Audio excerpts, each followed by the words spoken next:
थियो है यता सिंहबुलीको 4वटा डिभिजन लाग्यो के कस्तो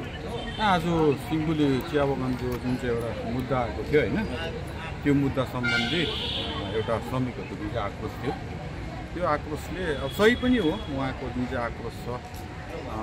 वर्ष दिन रोजीभिजी गर्छ हैन पाउनु पनि उनीहरूको अधिकार मौलिक अधिकार हो यसको लागि ट्रेड युनियन पनि लागि परिरहेको छ र विशेष गरेर यो 2023 र 24 को जुन चाहिँ बोनसको चुक्तिको कुरा छ यो एउटा इन्डस्ट्रियल हैन एउटा इन्डस्ट्रियल इस्युज हो अनि जहाँसम्म बोनसको कुरा छ 2025 को नयाँको बोनस त्यो पनि एउटा अप्रिल महिना सकिसकेपछि उनीहरूको ब्यालेन्स सिट भइसकेपछि त्यो अगाडि डिस्कसन गर्ने कुरा हो र एउटा कानुनी कुरा हो र यसलाई छडेर जति पनि चिया बगानको समस्याहरू थियो समस्याहरूमा लामो एकदमै लामो विस्तृत रूपमा आज डिस्कसन भयो म्यानेजमेन्टको पनि धेरै भुलहरू छ हैन अब हामीलाई एउटा भनौँ भने अब पेट सर्भेन्ट है एउटा दास जस्तो यिनीहरूले ट्रिट गर्छ र यो विषयमा धेरै लामो डिस्कसन भयो र सबै सकिसकेपछि टी गार्डन खोलिने भयो है भोलि पर्सिदेखि टी गार्डन खोलिने भयो र त्यहाँको जति पनि समस्याहरू छ यो जति पनि समस्याहरू छ त्यो समस्याहरू चाहिँ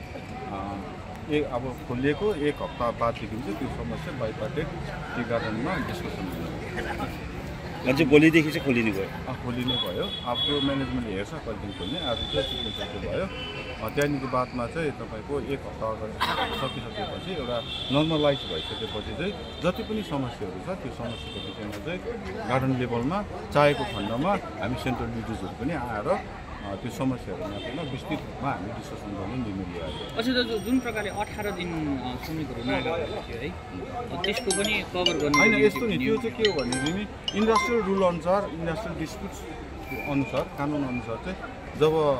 नो वर्क नो पे हुन्छ हैन त्यसको त अब भर्खर हुँदैन त्यो कानुन त्यो वैध छैन तर अब जे जति समस्या छ है त्यो चाहिँ तपाईको